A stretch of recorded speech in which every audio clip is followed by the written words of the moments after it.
सांगायची गरज नाही पडली पाहिजे, पण काही जण नवीन आहेत म्हणून आपण जीवामृतचं पण काय करू प्रॅक्टिकल पुढे दाखवू जरा असं. तर सगळ्यात प्रथम काय करायचं, 10 किलो शेण घ्यायचं, जे असं सुती कपड्यामध्ये बांधायचं. कशामध्ये बांधायचे? सुती कपड्यामध्ये. हा सुती कपडा आहे का? नाही. कोणता आहे? त्यांना दुसरा मिळाला नाही त्यांनी तोच आणला, पण असं बांधायचं नाही. प्रॉपर सुती कपडा घ्यायचा कॉटनचा आपला, गाठ बांधायची.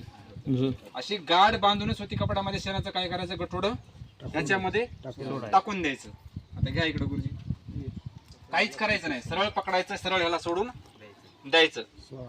सुती असेल तर लगेच काय व्हायला लागते, पाजरायला लागतं आणि खाली काय होतं, जमिनीवरती खाली जातं बुडाला पूर्ण. सुती असेल तर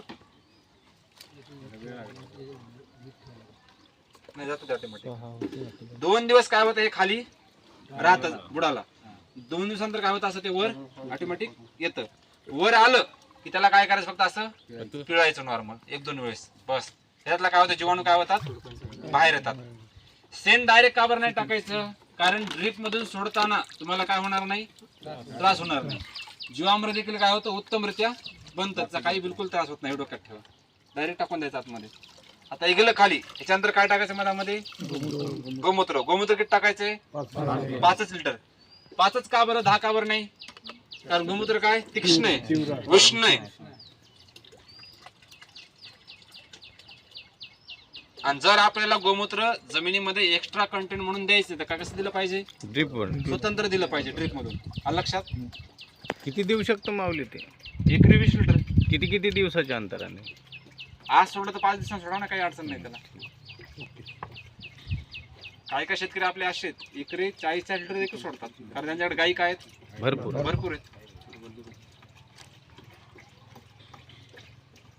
आता ह्याच्यानंतर काय टाकायचं मधामध्ये, गुळाचं पाणी. त्याच्यानंतर आपलं गुळ टाकायचं आतमध्ये. किती टाकायचा गुळ? 2 किलो. 2 किलो साधारण. माती तर यातलीच चालेल ना, बरोबर. त्याच्यानंतर काय टाकायचं, थोडीशी माती. माती कुठली टाकायची, तर वेगळ्या झाडाखालची टाकायची. आता आपण कोणत्या टाकतोय, वडा झाडाखालची माती टाकतोय. किती टाकायची, अशी 1 मुठभर माती मधामध्ये सगळीकडे अशी सोडून द्यायची. ओके.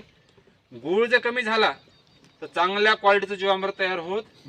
जेवण खायला काय पाहिजे, गुळ पाहिजे. आता बरेच जण बेसन मीठ टाकतात.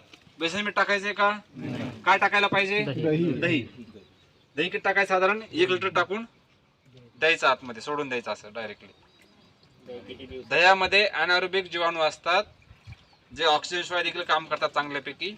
सोबत दह्यामुळे जीवामृताला काय येतो, मस्तपैकी सुगंध येतो.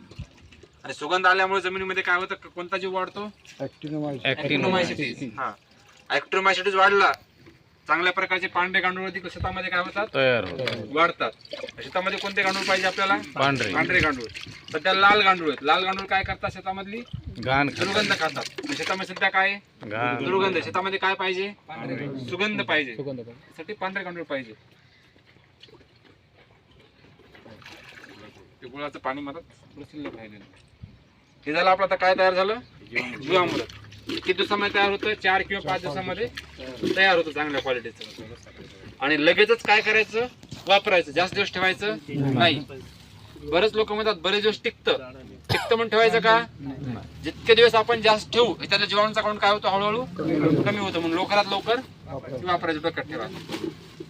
आता ह्याच्यानंतर आपल्याला काय तयार करायचंय,